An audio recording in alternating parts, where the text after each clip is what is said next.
تو ہے خبیث ایک نمبر کا. کیا بولے یار, چھوڑیے, پھر بہت برا بولوں گا میں, بہت برا لفظ ہے میرے پاس, پکا حرامی ہے. تجھ جیسے لوگ پیدا ہوئے تو سمجھ میں آیا کہ پاکستان میں کچھ ایسی عورتیں کہ تجھ جیسے مسئلے پیدا کیے انہوں نے, اولادیں نہیں پیدا کی, مسئلے پیدا کیے قوم کے لیے. تو میں تو علمی کتابی ہوں, تو بھائی دلیل ہونا چاہیے ہر بات کی. تو لوگوں سے دلیل مانگتا ہے, یہ کہا تو دلیل کہاں ہے, کتاب بتاؤ, بابے کی کتاب مت بتاؤ, حدیث دکھاؤ. تو نے کہا کہ علی نے خارجیوں کی نماز جنازہ بھی پڑھائی, قتل بھی کیا, قتل کرتے تھے, نماز جنازہ پڑھتے تھے. اب سوال ہوا تو دیکھو کیسے بل کھا رہا ہے. اب ذرا سنیے کتنے فریب دیا. سوال جو ہے نا وہ واٹس ایپ پہ بہت زیادہ آ رہا ہے. حضرت علی نے خوارج کے جنازے پڑھائے ہیں, اس کا حوالہ چاہیے. بھائی اس کے حوالے کی ضرورت ہی نہیں ہے. اس کی وجہ یہ ہے کہ سیدنا علی کے بارے میں جب المصنف ابن ابی شیبہ میں سنن کبریٰ البیہقی کے اندر میں نے وہ 5B ریسرچ پیپر میں لکھا ہے, واقعہ کربلا کا حقیقی پس منظر. دکھاؤ جی نہ ہو وہ اور پاسے ٹور پیج ہے. یہ 5B ریسرچ پیپر واقعہ کربلا کا حقیقی پس منظر 72 صحیح الاسناد حدیث کی روشنی میں. اس میں نے خوارج کے حوالے سے لکھا ہے کہ سیدنا علی سے پوچھا گیا کیا مشرک ہے, ان کا نہیں, شرکی سے تو بھاگے. کہا منافق ہے, کہ نہیں, منافق ہوتے تو لمبی نمازیں کیوں پڑھتے, قرآن تو کہتا ہے منافق تو اللہ کا ذکر ہی بہت تھوڑا کرتا ہے. پھر کہا یہ قوم ہے جس نے ہمارے خلاف بغاوت کی ہے, وہ آپ کے اپنے ساتھی تھے جو آپ سے علمی اختلاف کی وجہ سے بغاوت کر گئے. تو جب مشرک بھی نہیں ہو کوئی شخص, میں آپ سے جنرل پوچھتا ہوں, ایک شخص مشرک بھی نہ ہو, منافق بھی نہ ہو, تو وہ کیا ہوتا ہے؟ مسلمان. کوئی اور تو ٹرم رہ نہیں نا کہیں میں. مسلمان, کافر یا منافق, 3 ہی ٹرم ہے نا, کہ کچھ چوتھی ٹرم ہے کلمہ کو مشرک جی تسی آج کل کٹی ہے, کوئی نہیں سنا ہے وہ تو حضرت علی نے کہا نہیں مشرک بھی نہیں ہے. حالانکہ حضرت علی کو انہوں نے شرک کا الزام لگایا, لیکن فرمایا ہمارے بھائی تھے, غلطی لگی ہے. اب دیکھیں 3 جھوٹ بولا ہے اس نے. ابھی بھی اس بات پہ پہلا جھوٹ اڑا ہوا ہے کہ نہیں انہوں نے نماز جنازہ پڑھائی. دوسرا سوال کرنے والا اس سے پوچھ رہا ہے کہ مرزا بھائی اس پہ بڑا وبیلا مچ رہا ہے کہ بھائی وہ آپ نے کہا کہ حضرت علی نے خارجیوں کی نماز جنازہ پڑھائی, تو اس کا حوالے کی کوئی ضرورت ہی نہیں. اب میں شیطان بن گیا ہوں, قیاس کر رہا ہوں. حالانکہ میں دوسروں سے کہتا ہوں کتاب دکھاؤ, حوالہ دکھاؤ, قیاس نہیں. اب میں قیاس کر رہا ہوں. قیاس کیا میں نے پرچہ چھاپا ہے. ارے خبیث, جب تو کہتا ہے کتابی ہوں تو کتاب بتا, اور تو اپنے لوگوں کو بول کتاب پڑھو. یہ اچھے پرچے کیا نکالا ہے, چھٹا کتاب بن پرچہ دکھا رہا ہے. میں نے اس میں لکھا ہے, اس میں بیان کیا مصنف ابن ابی شیبہ. یہ یاد رکھیے گا, سب کو بیوقوف سمجھتا ہے, اس لیے دڑبے میں بات کرتے ہیں, سامنے نہیں بات کرتے. سامنے ان کی اوقات بتانے کے لیے ہم جیسے لوگ موجود ہیں. کہتا ہے مصنف ابن ابی شیبہ. یہ مصنف ابن ابی شیبہ کیا ہے, حدیث کی کتاب ہے. امام بخاری, امام مسلم, امام ترمذی کے استاد ہے. آگے میں اس میں تفصیل بیان کروں گا. مصنف ابن ابی شیبہ میں ہے کہ حضرت علی سے پوچھا گیا کہ کیا یہ خارجی مشرک ہے, آپ نے کہا نہیں. کہا کیا یہ منافق ہے, کہا نہیں منافق نہیں, یہ تو نمازیں پڑھتے ہیں, یہ تو ہمارے بھائی ہے. یہ جملہ یاد رکھیے گا. خارجیوں کو علی نے کہا ہمارے بھائی ہے.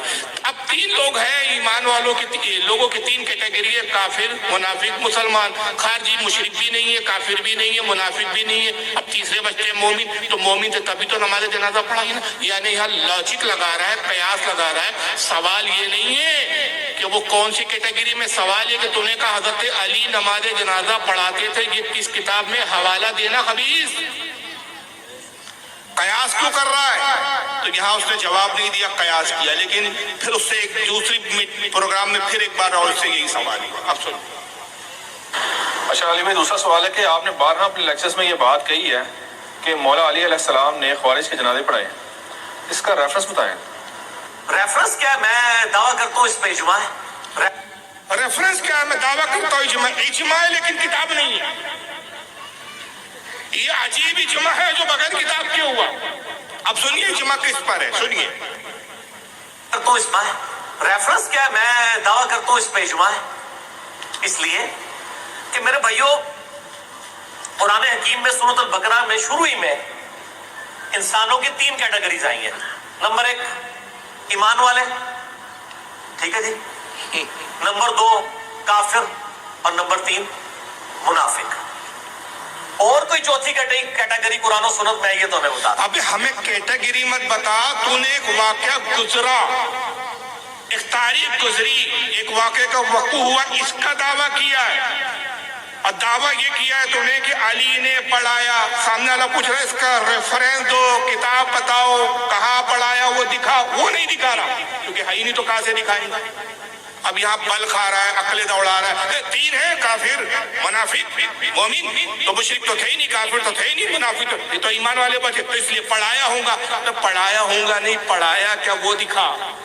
کیونکہ دعویٰ کیا ہے، پہلی ویڈیو آپ نے سنے دھیان سے سنے تھے، کہا کہ شیعوں کی ساری کتابوں میں اور سنیوں کی ساری کتابوں میں یہ موجود ہے۔ جب کتابوں میں موجود ہے تو تیرے پاس ایک بھی کتاب نہیں ہے۔ اب آگے سنیے، اگر کوئی کافر نہیں ہے تو وہ یا مسلمان ہوگا یا منافق ہوگا، اور اگر کوئی کافر بھی نہ ہو اور منافق بھی نہ ہو تو کیا ہوگا؟ مسلمان۔ اس کے لیے پھر دلیل، اب یہ جاہل سے کوئی پوچھے کہ کافر بھی نہیں ہوں گا، منافق بھی نہیں ہوں گا، مسلمان ہوں گا، تو علی نے پڑھایا تو مسلمان ہونے کی بنا پہ پڑھایا، اور مسلمان ہونے کی بنا پہ قتل کیا، تو مسلمان کے قتل پر علی پر کیا حکم لگے گا؟ ارے سمجھ میں آئی کہ نہیں بات بھائی؟ یعنی یہاں بچنے کے لیے نکلا تو یہاں پھنسا، تو معاذ اللہ پھر علی نے مسلمانوں کو قتل کیا، اور آقا فرماتے قتل مومن کفر ہے، تو بھی خارجیوں میں سے ہوا معاذ اللہ، تیرے فتوے کے مطابق تو مولا علی پھر کفر کرنے والے ہوئے، نعوذ باللہ۔ کئی بار اس سے یہ سوال ہوتا رہا، لیکن یہ حرام خور اقرار کرنے کے لیے تیار نہیں کہ بھائی میرے جملے غلطی سے نکل گئے، اس کا کوئی حوالہ نہیں، میں نے جذبات میں بول دیا، وہی بات ہر جگہ ریپیٹ کرتا رہا۔ تیسری بات پہ سوال ہوتا ہے، پھر سنیے علی یہ سوال جو ہے نا وہ واٹس ایپ بہت زیادہ آ رہا ہے، یہ وہی، اب سنیے یہاں پہ خود کیا کہتا ہے تیسری جگہ۔ علی نے تو مخالفین کے جنازے بھی پڑھائے، میں نے اس میں بتایا، خوارج کے بارے میں کہا ہمارے بھائی تھے وہ بوڑھے ہو گئے، خوارج کے نماز جنازہ پڑھائے، اور علی نے کہا خارجی ہمارے بھائی تھے بھگڑے ہو گئے۔ میں اس کو قیامت تک کا چیلنج دیتا ہوں، یہ ثابت کر دے کہ علی نے خارجیوں کو اپنا بھائی کہا۔ یہ حدیث اصحاب جمل کے لیے، کس کے لیے ہے؟ اصحاب جمل۔ یہ ہے میرے پاس اصل کتاب، جس کا وہ حوالہ دکھا رہا ہے، پی ڈی ایف، مولوی ایک شکل بھی نہیں دیکھی ہوئی اصل کتاب کی، یہ المصنف امام بن ابی شیبہ، جس کا اس نے حوالہ دیا، یہ اصل کتاب ہے، بیت لبنان ترکی کا دارالفکر کا یہ چھپا ہوا نسخہ ہے، ہندوستان کا بھی نہیں ہے، عربی اصل نسخہ ہے۔ یہ مصنف ابن ابی شیبہ ہے، 8ویں جلد ہے اس کی، معاف کیجئے گا، ہاں 8ویں جلد۔ اس کے اندر وہ 2 جگہ حدیث موجود ہے، سند کے اعتبار سے صحیح ہے، پھر یہی حدیث امام بہقی نے سنن الکبریٰ میں لکھی، یہ بھی دارالحدیث قاہرہ کا نسخہ ہے، قاہرہ مصر کا، اس کی بھی 8ویں جلد کے اندر یہ حدیث ہے، اور یہ حدیث اصحاب جمل کے لیے ہے، خارجیوں کے لیے نہیں ہے۔ اور وہ حدیث یہ ہے کہ مولا علی سے پوچھا کہ اصحاب جمل کون ہے، پہلے جان لو ورنہ آپ کو اصحاب جمل نہیں پتا ہوگا۔ عثمان غنی کی شہادت کے بعد کچھ جو عثمان غنی کے قاتل تھے، وہ کچھ قاتل حضرت علی کی فوج میں چھپ کر آ گئے، تو کچھ صحابہ کرام اس بنیاد پر حضرت علی کے مخالف ہو گئے، اور حضرت علی سے انہوں نے جنگ کی، جس میں حضرت طلحہ تھے، حضرت زبیر ابن عوام تھے، حضور کے پھوپھی زاد بھائی، حضرت عائشہ کی ام المومنین عائشہ صدیقہ۔ انہوں نے کہا علی وہ جو قاتل ہے جنہوں نے عثمان غنی کو قتل کیا ہے ان کو سزا دو، تب ہم تمہیں خلیفہ مانیں گے۔ مولا علی کی دلیل یہ تھی کہ قاتل خود اقرار کرنے کے لیے تیار نہیں ہے، قاتل کی نشاندہی نہیں، قاتل کون ہے پتہ نہیں، جب تک تحقیق نہ ہو جائے کسی بھی بے قصور کو قتل نہیں کیا جا سکتا، لہذا مجھے مہلت دی جائے۔ لیکن یہ اصحاب جو ہے اس بات پر مطمئن نہیں ہوئے، اور ان کے درمیان میں جنگ ہوئی، جنگ جمل، اور اس کو جنگ جمل اس لیے کہتی کہ اس میں خود حضرت عائشہ شامل ہوئی، اور اونٹ پر آپ چونکہ بیٹھی تھی، عربی میں اونٹ کو جمل کہتے ہیں، اس جنگ کا نام پڑ گیا جنگ جمل۔ مگر ایک وقت یہ آیا کہ حضرت طلحہ کو اپنی غلطی کا احساس ہوا، حضرت زبیر کو غلطی کا احساس ہوا، اور انہوں نے جنگ سے علیحدگی اختیار کی اور مولا علی سے معافی مانگ لی۔ مگر ایک فرقہ عبداللہ ابن سبائی کا منافقوں کا طبقہ تھا جس نے ان صحابہ کو قتل کیا۔ حضرت عائشہ نے پھر معافی مانگی، جنگ ختم ہوئی، صلح ہوئی ان کے درمیان، اور تا زندگی حضرت ام المومنین عائشہ صدیقہ اس بات پر صدقہ خیرات کرتی تھی، افسوس کرتی تھی اور روتی تھی کہ میں ناحق علی سے لڑی۔ آپس میں ان کی صلح ہو گئی، بات ختم ہو گئی۔ مولا علی سے بعد میں پوچھا گیا، امام ابن ابی شیبہ اور امام بہقی یہ دونوں لکھتے ہیں المصنف وغیرہ کے اندر، ان سے پوچھا گیا درود شریف پڑھے جب تک میں نکالتا ہوں اصلی عبارت پڑھ کے سناتا ہوں. اصل میں اسکین پیج ہے ہی نہیں تو دکھاتا تھا میں. یہ جلد نمبر 8 ہے, صفحہ نمبر اس کا 420 ہے. صلی اللہ علیہ وسلم. آئیے حدیث کے الفاظ کیا ہے.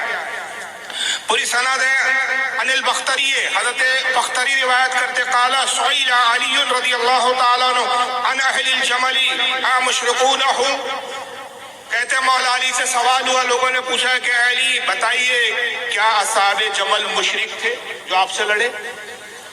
قالا من الشرک فروا, کہا وہ مشرک نہیں تھے بلکہ وہ تو شرک سے بھاگنے والے تھے, شرک سے بھاگ کر ایمان کی طرف آئے تھے. قیل منافقون هم, مولا علی سے پھر پوچھنے والوں نے پوچھا کہ علی بتائیے کیا وہ منافق تھے جو آپ سے لڑے؟ قال ان المنافقین لا یذکرون اللہ الا قلیلا, کہا وہ منافق نہیں تھے, منافق تو وہ ہوتا ہے جو بہت تھوڑا بہت ذکر کرتا ہے, تھوڑی بہت عبادت کرتا ہے, یہ تو کثرت کے ساتھ عبادت کرنے والے تھے. قیلا فما هم, کہا پھر وہ کون تھے, آپ ان کو کیا سمجھتے کیا مانتے؟ قال اخواننا بغوا علینا, وہ ہمارے بھائی تھے, ہم سے صرف بغاوت کی اور جب انہوں نے رجوع کیا تو ہم نے ان کو قبول کر لیا.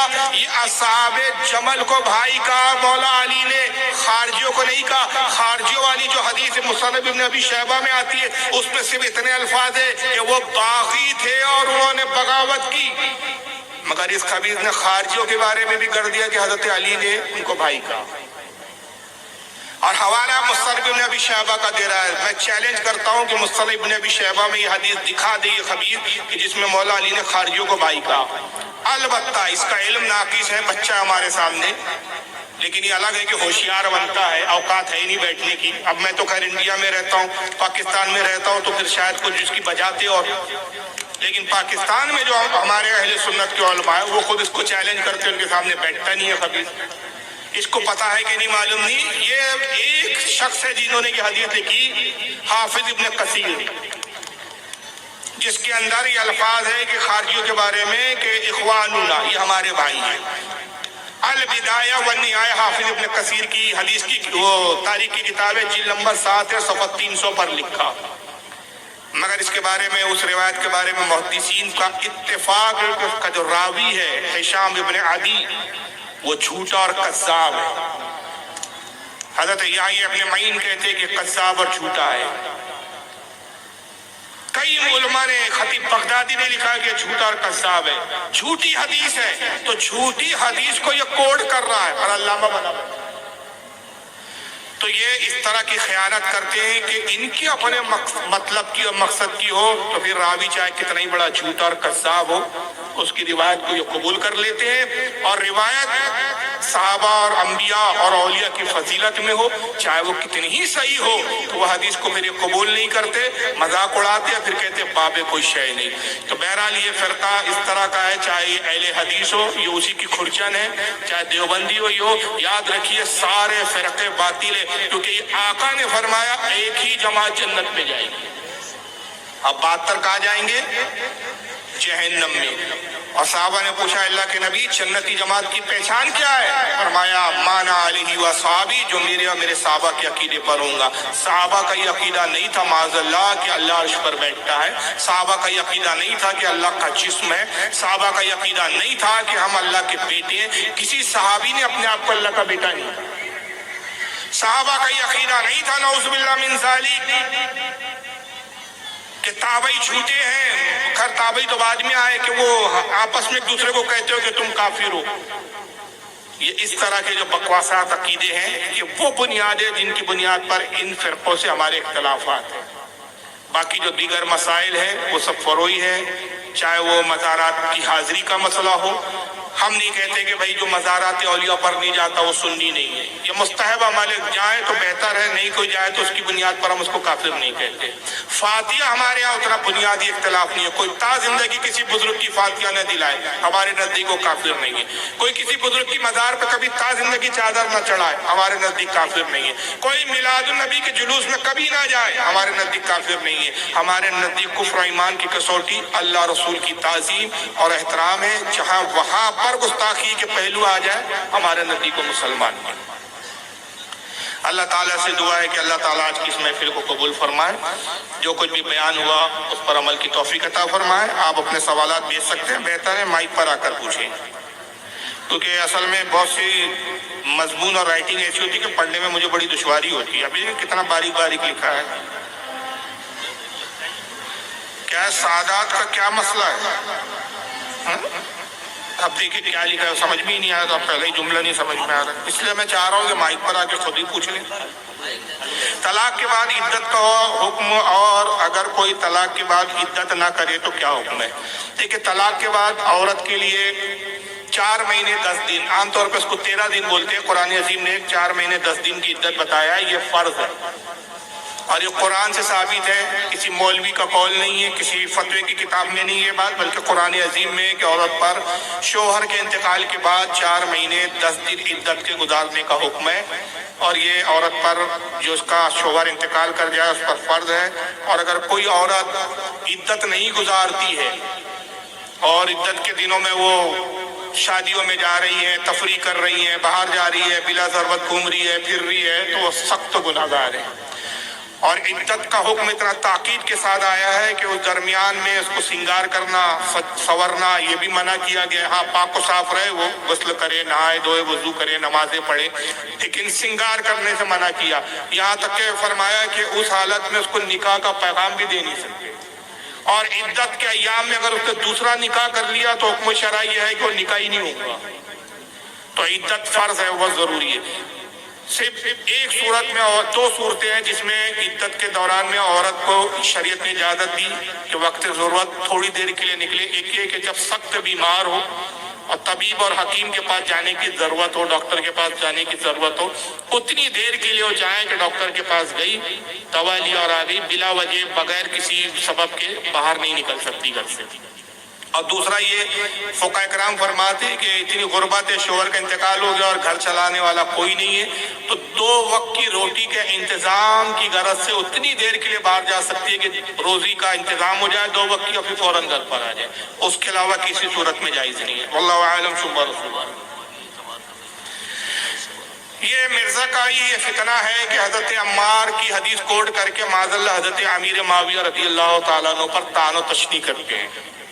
ہمارا اہل سنت کا عقیدہ یہ ہے کہ ہم ہر صحابی کا احترام کرتے ہیں. صحابہ کے درمیان میں جو بھی آپسی معاملات ہوئے اس کو مشاجرات کہتے ہیں. جو بھی ان میں جنگیں ہوئی, اختلافات ہوئے, ہم اس معاملے میں لب کشائی نہیں کرتے, بلکہ ہمارا نظریہ یہ ہے کہ ان کا معاملہ ایسا ہے کہ یہ اللہ رسول کے جو ماننے والے تھے, رسول کی گویا کہ ایک طرح سے ان کی حیثیت اولاد کی ہے. 2 اولادوں میں اگر آپس میں ہو تو ان کا رشتہ باپ سے نہیں کٹ جاتا, ان کے آپسی معاملات ہیں. اور قرآن عظیم نے ان تمام صحابہ کے بارے میں پیشگی فرما دیا تھا, وَقُلْ وَعَدُ اللَّهُ الْحُسْنَى. اللہ فرماتا ہے ہم نے ان سب سے بھلائی کا وعدہ کر دیا ہے. خیر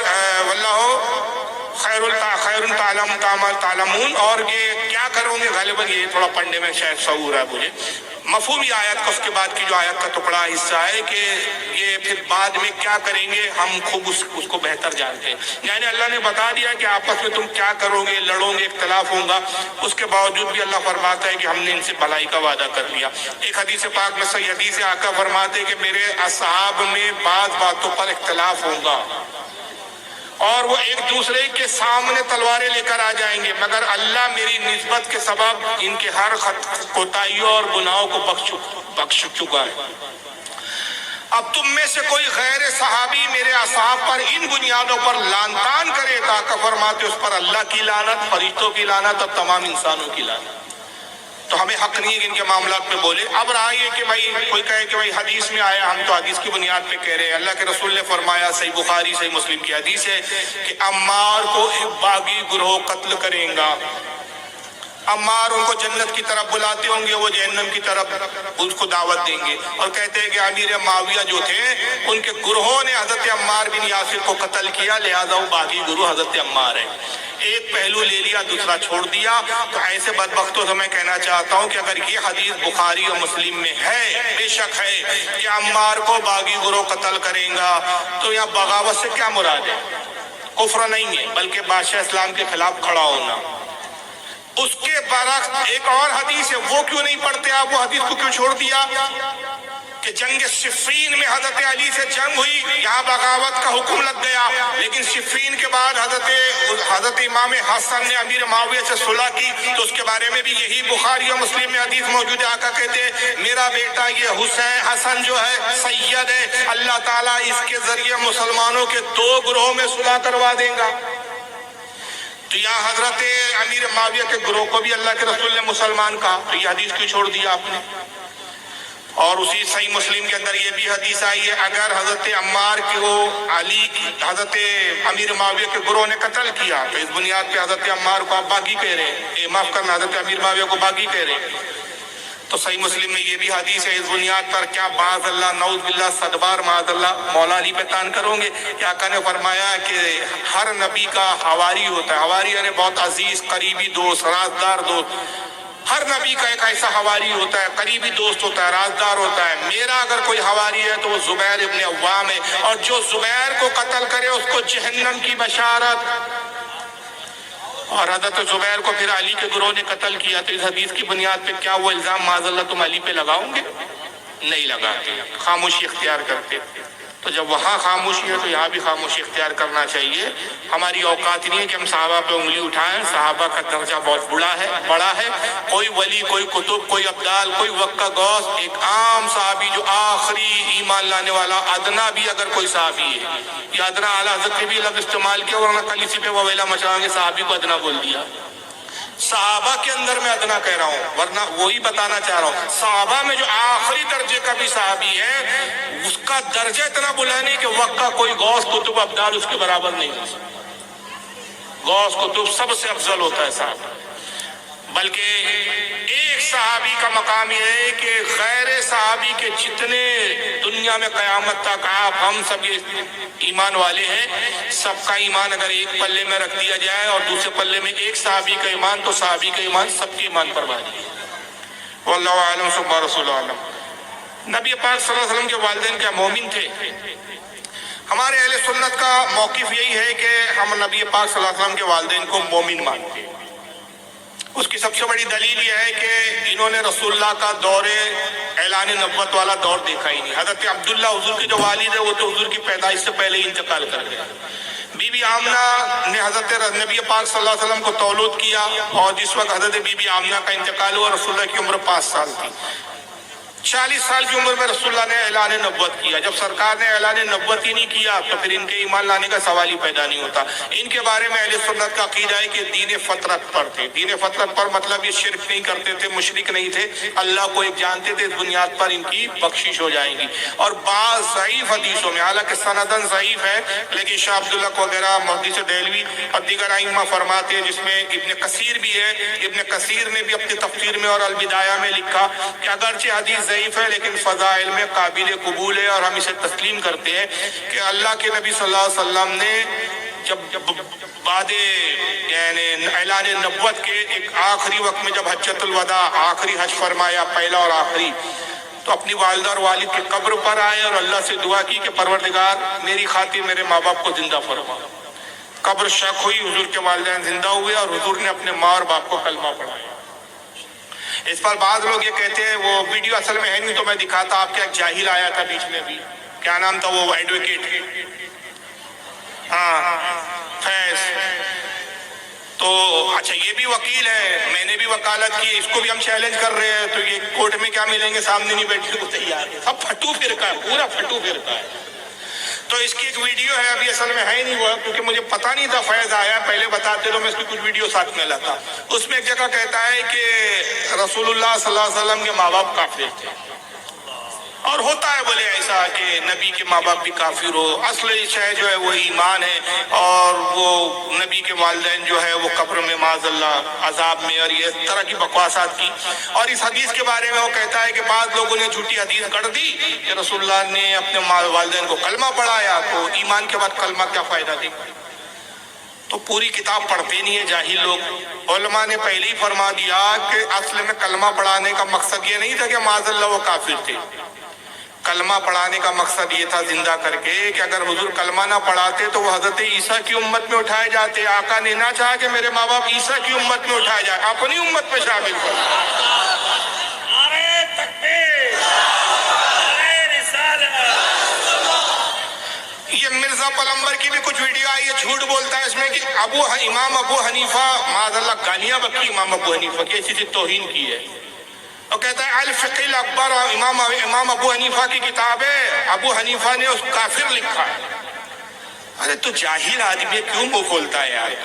پھر ایک جھوٹا الزام لگاتا ہے ملا علی قاری نے الفقہ الاکبر کی شرح لکھی اور اس میں رسول اللہ کے والدین کو خوب کافر کہا۔ ابے تیرا مطالعہ قلیل، تو پی ڈی ایف مولوی، ہم کتابیں پڑھنے والے، کتابوں کے بیچ اٹھنے بیٹھنے والے، تجھے پتہ نہیں جاہل۔ پہلے الفقہ الاکبر جب ملا علی قاری کے پاس آئی، ملا علی قاری حنفی تھے، امام اعظم کے الفقہ الاکبر عقائد کی کتاب ہے، اول تو یہ ثابت نہیں کہ امام اعظم کی ہے، نقی بلکہ ان کا ایک شاگرد ہے جس نے لکھا اور امام اعظم کی طرف منسوب کیا ہے۔ اصل میں الفقہ الاکبر تو امام اعظم کی کتاب نہیں، وہ منسوب ہے۔ جاہل کو یہ نہیں پتا کہ منسوب کا ہونا اور ہوتا اور بعینی ان کی خود کی کتاب ہونا اور ہوتا۔ چلو تھوڑے دیر کے لیے ہم نے مان لیا کہ وہ امام اعظم کی ہے، چلو مان لیا، وہ نقی بلکھی کی نہیں لکھی بھی ہے بلکہ امام اعظم کی، چلو ہم نے تسلیم کر دیا۔ اب وہ کتاب آئی، ملا علی قاری بہت بعد میں ہوئے ہیں، انہوں نے دیکھا کہ بھائی میرا امام تو رسول اللہ کے والدین کو کافر کہتے، تو انہوں نے اس کی جب شرح لکھی الفقہ الاکبر کی، شرح فقہ الاکبر، اس میں انہوں نے رسول اللہ کے والدین کو کافر لکھا۔ لیکن ان کے استاد تھے حضرت امام ابن حجر المکی الحیتمی، اور جن کی ابھی فتاوی حدیثیہ میں نے دکھائی۔ ان کو جب پتا چلا تو انہوں نے کہا کہ ملا علی قاری کو کہا کہ اے ملا علی قاری، ان کا نام محمد سلطان تھا، کہا اے محمد سلطان، ملا علی قاری سے مشہور تھے، کہا محمد سلطان اس پہ تحقیق کرو، تم سے اس میں غلطی ہوئی ہے۔ انہوں نے جب تحقیق کی اور جب مطالعہ وسیع کیا تو ان کو ایک انکشاف ہوا۔ وہ انکشاف کیا ہوا میں آگے بتاتا ہوں۔ تو انہوں نے اپنی آخری زندگی میں انتقال سے صرف 2 مہینہ پہلے، ان کی زندگی کی آخری کتاب ہے، اس کے بعد ان کا انتقال ہو گیا، شرح شفا، امام قاضی عیاض بہت بڑے محدث گزرے ہیں، ان کی کتاب الشفا، اس کی شرح لکھی، اس کے اندر انہوں نے اپنے پچھلے قول سے رجوع کیا اور کہا کہ میں رسول اللہ کے والدین کو اب مومن مانتا ہوں۔ اس حرام خور کو رجوع نہیں ملا، پہلی والی بات کر رہا ہے۔ اور رجوع کا ایک سبب کیا، تو کہتے ہیں کہ امام اعظم نے حقیقت میں ایسا کہا ہی نہیں، کسی بدبخت نے ان کی کتاب میں تحریف کی، اور تحریف یہ کی کہ انہوں نے تو یہ فرمایا وَوَلِدَ رسول اللہ صلی اللہ علیہ وسلم ما مات علی الکفر، یہ جملہ پہ غور کریں، ما مات علی الکفر، 2 ماں۔ اب ترجمہ کیا ہوتا ہے؟ ماں نفی کے لیے آتا ہے، اور رسول اللہ کے والدین ہرگز کفر پر نہیں مرے۔ امام اعظم نے کیا لکھا ہے؟ اور رسول اللہ کے والدین ہرگز کفر پر نہیں مرے۔ کاتب سے غلطی ہوئی یا کسی تحریف کرنے والے نے کیا کیا، اس نے دیکھا ماں ماتا، ماں نفی کے لیے سمجھا نہیں، اس نے ایک ماں ہٹا دیا تو عبارت یہ بن گئی وَوَلِدَ رسول اللہ صلی اللہ علیہ وسلم مَاتَ عَلَى الْكُفْرِ، رسول کے والدین کفر پر مرے۔ ایک لفظ ہٹانے سے عبارت بدل گئی۔ ایک میں مثال دیتا ہوں، میری ایک کتاب ہے قرین زندگی، بڑی مشہور کتاب ہے، شاید آپ میں سے بہت سے جانتے بھی ہوں۔ وہ شادی شدہ لوگوں کے لیے اور ہر شادی شدہ مرد نے اور نوجوان نے اس کو پڑھنا چاہیے۔ میاں بیوی کے تعلقات کے اوپر وہ کتاب ہے۔ اس میں ایک مسئلہ میں نے بیان کیا فتح رضویہ کے حوالے سے۔ آپ کے راجستھان کے ایک مفتی تھے، انتقال ہو گیا ان کا، مفتی اعظم راجستھان جن کو کہا جاتا تھا، کیا نا، اب مولانا مفتی اشفاق صاحب علیہ رحمہ، انہوں نے خط لکھا، آج بھی وہ خط موجود ہے۔ وہ نسخہ ان کے پاس کسی پریس والے کا آیا، اس میں وہ کتابت کی غلطی ہو گئی۔ غلطی ہے کہ وہ مسئلہ یہ لکھا ہے کہ اگر کسی نے جانور کے ساتھ بدکاری کی تو اس جانور کا گوشت کھانا بھی ناجائز ہے۔ نہ چھوٹ گیا صاحب ٹائپنگ میں، اب وہ ہو گیا اس جانور کا گوشت کھانا جائز ہے، نہ ہڈیاں ڈلائی۔ انہوں نے لکھا کہ بھائی یہ تو مسئلہ ہی بدل گیا۔ پھر میں نے دوسرے نسخے ان کو بھیجا، اس وقت بہت پرانی بات ہے۔ اب میں نے کہا حضرت وہ یہ کس پریس نے چھاپا مجھے نہیں پتا، یہ پریس والے کون ہے، سبھی چھاپتے دلی میں پیسہ کمانے کے لیے، اور یہ کسی سے کتابت میں غلطی ہوئی ہے یا نہ ہے۔ اور فتاوی رضویہ کا جب حوالہ ہے تو اصلی عبارت تو فتاوی رضویہ میں دیکھنی چاہیے، اگر اس کے برخلاف یہاں جملہ ہے تو ظاہر ہے پھر وہ تحریف ہوئی ہے۔ تو اس طرح کاتبوں سے بھی غلطی ہوتی ہے۔ تو امام اعظم نے تو رسول اللہ کے والدین کو کافر ہی نہیں کہا، بلکہ اہل سنت کے ہمارے علماء کا عقیدہ یہ ہے کہ وہ مومن تھے۔ اور اس پر میں بڑی عشق کی بات کہتا ہوں جو مجھے بڑی پسند ہے، اور جب بھی یہ سوال آتا ہے تو میں اس روایت کو ضرور بیان کرتا ہوں۔ مجھے یہ روایت بڑی پسند ہے اور انشاءاللہ آپ کو بھی پسند آئے گی۔ حضرت امام اسماعیل حقی رحمۃ اللہ علیہ حنفی اہل سنت کے تفسیر روح البیان لکھتے ہیں۔ قرآن عظیم کی تفسیر سورہ یونس کی تفسیر لکھتے ہوئے کہتے ہیں کہ یونس علیہ السلام مچھلی کے پیٹ میں 40 دن رہے. بتائیں نا آپ کو, یونس علیہ السلام نبی گزرے 40 دن کہاں رہے وہ؟ مچھلی کے پیٹ میں. روایت بیان کرتے ہیں کہ جب 40 دن کے بعد مچھلی کے شکم سے باہر آئے تو اللہ نے مچھلی سے کہا کہ مچھلی تو نے میرے نبی کو پناہ دیا, اس کی حفاظت کیا, 40 دن اپنے شکم میں رکھا, کیا انعام چاہتی ہے بتا, تجھے کیا انعام دیا ہے؟ تو مچھلی بھی ٹن ٹناٹن سننی تھی, مچھلی بھی. اور یہ دیکھو مزاحان بات نکل گئی. حقیقت یہ ہے کہ حضرت امیر خسرو رحمۃ اللہ تعالیٰ علیہ اپنے ایک شعر میں فرماتے, فارسی کا شعر ہے, مفہوم یہ ہے, پہلے وہابی اور یہ اہل حدیث نام کا کوئی تھا ہی نہیں, سب سنی تھے. نظام الدین اولیاء کے شاگرد اور مرید ہے اور خلیفہ ہے. حضرت امیر خسرو کہتے ہیں ہندوستان کی تعریف کرتے ہوئے کہ اے ہندوستان کیا زرخیز زمین ہے تیری, یا سنی ہی سنی ہے, یہاں تک کہ دریا سے جو مچھلی نکالی جاتی ہے وہ بھی سنی نکلتی. تو آپ بھی تو تھے ہی نہیں پہلے, یہ سب نئے نئے پیدا ہو رہے. بہرحال حضرت اسماعیل حقی رحمۃ اللہ علیہ کہتے ہیں کہ اللہ نے مچھلی سے کہا کیا انعام چاہتی ہے؟ تو یونس کو لے کر اپنے شکم میں گھومی. تو مچھلی کہتی ہے کہ پروردگار مجھے انعام تو دینا چاہتا ہے تو یہ دے کہ جو نہر کوثر ہے جنت میں تیرے محبوب کی, مجھے اس میں ڈال دے, تاکہ جب جنتی جنت میں آئے تو میں ان کا دل لبھاؤں اور وہ مجھ سے کھیلے اور لطف اندوز ہو.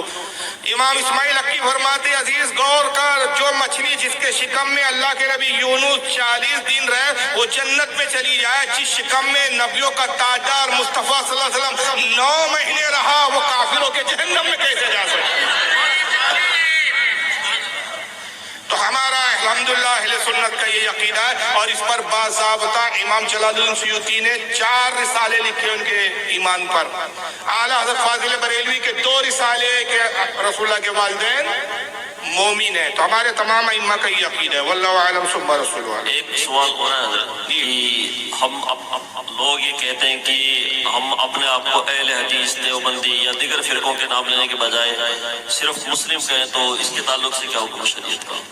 دیکھیے ایسا ہے, ہر زمانے میں کچھ نہ کچھ شناخت رہی ہے. قرآن نے تو پہلے مومنین کہا, مسلمین کہا, مگر ایک زمانہ یہ آیا کہ جب خارجی پیدا ہو گئے, منافقین زیادہ ہو گئے, تو صحابہ اکرام نے کچھ نشانی بنائی, اور اس کے تعلق سے حدیث آتا ہے. یہی السنن الکبریٰ بھی سامنے رکھی ہوئی امام بہقی رحمۃ اللہ علیہ کی, کل یہ 10 جلدوں میں آتی ہے, 8ویں جلد ہے. حضرت حذیفہ ابن یمان کا نام 2 بار آیا. صاحب یاد ہے آپ کو ایک کون سی روایت میں نے پیش کیا تھا کہ جو مشرک کہیں گا مسلمانوں کو وہ خود مشرک ہوں, رازدار رسول ہے.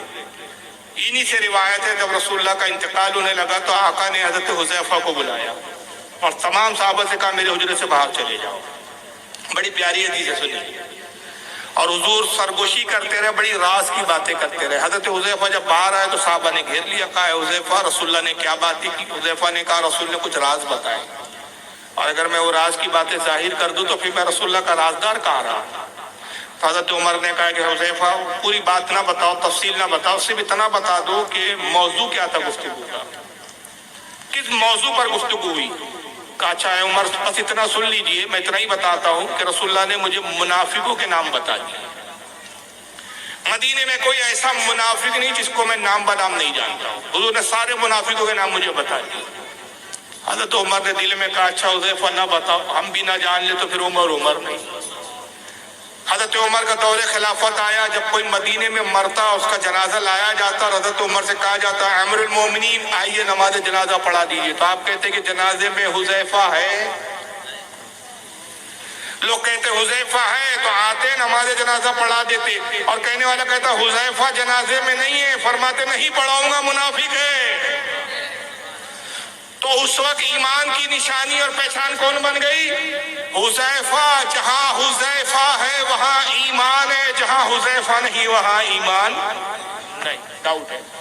مولا علی کے زمانے میں خارجی فرقہ ہوا تو عبداللہ ابن جابر رضی اللہ تعالیٰ عنہ کہتے ہیں کہ ہم مومن کا پتہ ایسے لگاتے کہ ہم علی کا ذکر کرتے. کسی پہ اگر ہمیں شبہ ہوتا, شک ہوتا کہ یہ ہم میں سے ہے کہ خارجیوں میں سے, علی کا ذکر کرتے. اگر اس کے علی کے ذکر سن کر اس کے چہرے پہ خوشی آتی ہم سمجھ لیتے مسلمان مومن ہے, اور چہرہ بگڑ جاتا تو ہم سمجھ لیتے یہ خارجی ہے. حضرت امام ابو حنیفہ کے زمانے میں جب شیعہ فرقہ بڑھا، اہل تشیع بڑھے، تو اس وقت پہچان اور نشانی امام اعظم ہو گئی۔ اس وقت کوئی حنفی کہتا اپنے آپ کو، سمجھ لیا جاتا ہے کہ مسلمان سنی صحیح عقیدہ ہے۔ پھر علماء نے اس وقت اہل سنت و جماعت کی اصطلاح ایجاد کی، اور حقیقی مسلمان کو اہل سنت و جماعت کا کہا جانے لگا۔ امام ابو الحسن اشعری آئے اور امام شافعی کا زمانہ تھا۔ ان کے زمانے میں فرقہ مجسمیہ، جہمیہ اور قدریہ فرقہ بڑھا، تقدیر کے منکر۔ قدریہ وہ تھا جو تقدیر کا منکر تھا، تقدیر کا انکار کرتا تھا۔ جبریہ وہ تھا جو تقدیر کے بارے میں کہتا تھا کہ جو تقدیر میں بس وہی ہوگا، باقی انسان کو کوئی اختیار نہیں۔ مجسمیہ وہ تھے جو اللہ کا جسم مانتے تھے معاذ اللہ۔ تو اس وقت پھر پہچانے کون کہ اصل سنی کون ہے، اصل مسلمان کون ہے؟ تو اس وقت جو اپنے آپ کو اشعری کہتا تھا تو لوگ سمجھ لیتے تھے کہ یہ سنی صحیح عقیدہ ہے۔ تو اس طرح ہر امام ماتریدی کا زمانہ آیا، ایسے کئی اماموں کے دور ہے، حتیٰ کہ مجدد الثانی کے زمانے میں اکبر نے ایک نیا دین پیدا کیا، دین الہی۔ اس وقت جو اپنے آپ کو مجددی کہتا تھا لوگ سمجھ لیتے تھے سنی صحیح عقیدہ۔ اس زمانے میں اہل سنت کی پہچان اعلیٰ حضرت ہے، جو مسلک اعلیٰ حضرت کہتا ہے ہم سمجھ لیتے سنی ہے۔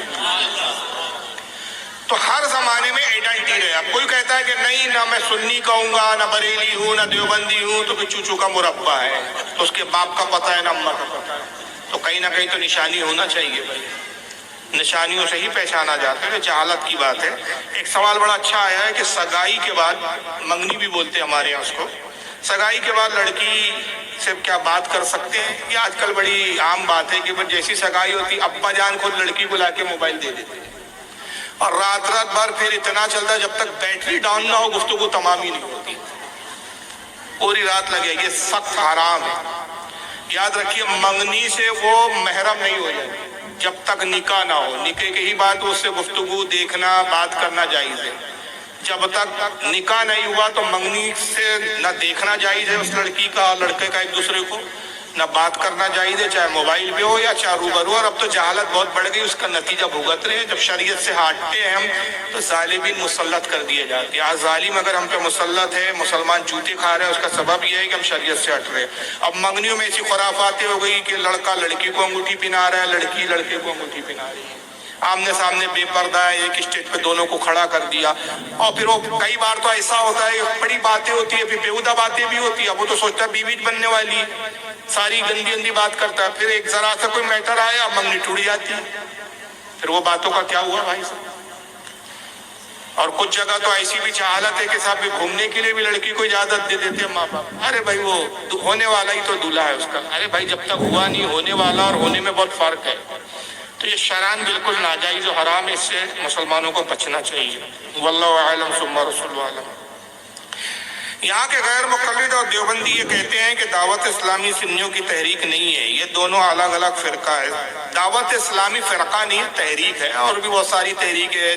یہ جماعتیں ہیں جو سنیت کے کام کے لیے مطلب تحریکیں بنائی جاتی ہے، جیسا کہ رضا اکیڈمی ایک تحریک ہے، رضا مصطفیٰ ایک تحریک ہے، دعوت اسلامی تحریک ہے، سنی دعوت اسلامی ایک تحریک ہے، میری اپنی ایک تنظیم ہے سنی حنفی آرگنائزیشن، وہ ایک تحریک ہے۔ آپ کیا بھی کچھ تحریکیں ہوں گی، یہ تحریک ہے۔ تحریک اور فرقے میں فرق ہوتا ہے۔ تحریک کے معنی نہیں ہوتے متحرک ہونا، کام کو بڑھانا۔ متحرک سے تحریک لفظ بنا، یعنی کسی کام کو بڑھانے اور فروغ دینے کے لیے ایک مشن چلانا، مشن جس کو انگریزی میں کہتے ہیں، تو یہ مشن ہے۔ لیکن حقیقت میں چاہے دعوت اسلامی ہو، سنی دعوت اسلامی ہو، اور جتنی تحریک ہے سب اہل سنت سے ہے، سب اعلیٰ حضرت کو مانتے ہیں، اس وقت کا مجدد سب اللہ رسول کو مانتے ہیں، سب کی تعلیمات ہوئی ہے، سب حنفی ہے، سب امام اعظم کے ماننے والے، سب امام اعظم کے مقلد ہیں۔ تو بہرحال یہ کوئی فرقہ نہیں ہے، کوئی ایسا سوچتا ہے تو غلط ہے وہ۔